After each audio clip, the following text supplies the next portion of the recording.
Bonjour veaux, vaches, cochons et autres moutons, lapins, poulets et canards. Durant tout le week-end, la place Albert d'Anvers a mêlé les parfums de la campagne aux odeurs de la ville, rapproché citadins et comtadins dans une vitrine grandeur nature de la ferme en ville. Le but, c'est de reconstituer une ferme géante, si je puis dire, au cœur même d'une ville.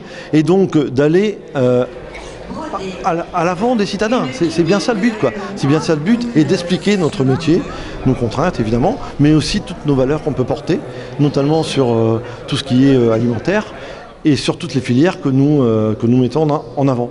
La ferme en ville, c'est donc un peu le salon de l'agriculture en bas de chez soi, une manière de réapprendre des procédés, des cycles de vie, des gestes ancestraux, une façon de se rappeler d'où l'on vient, mais aussi où l'on est. Dimanche après-midi, l'accent a été mis sur la culture et l'usage du lin, dont le Dunkerquois est grand producteur.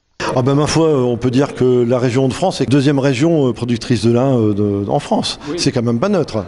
Dans le Dunkerquois, c'est là où se produit le lin, puisque le lin se produit en région, principalement en région côtière. La styliste Anne Faux a présenté dans un défilé très coloré ses créations de vêtements en lin, inspirés et inspirants au voyage. Exactement, ça permettait de pouvoir faire voyager les gens qui aiment le lin dans un univers différent et pour pouvoir montrer les différents aspects d'une seule fibre.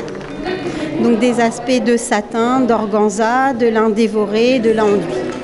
Outre le textile, le lin sert de nourriture animale. Il est également transformé en matériaux utilisés dans la fabrication de raquettes de tennis, formés pour les habitacles de nos voitures, mais aussi planchers ou meubles dans la maison.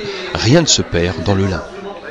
Goûter un verre de lait frais, savoir reconnaître un artichaut ou une betterave rouge, jouer dans une grande moissonneuse gonflable ou sur des petits tracteurs à pédales, choisir une formation dans le monde agricole, faire de la farine à la force de ses bras, la ferme en ville avec quelque chose de ludique. C'était aussi l'occasion pour les parents de tester l'intérêt de leurs enfants pour certains jouets volumineux, Noël approchant. Durant 3 jours, il n'était pas nécessaire de s'enfoncer dans le paysage pour se retrouver à la campagne, puisque tout était là, tout près, place Albert d'Anvers, au cœur de la ville.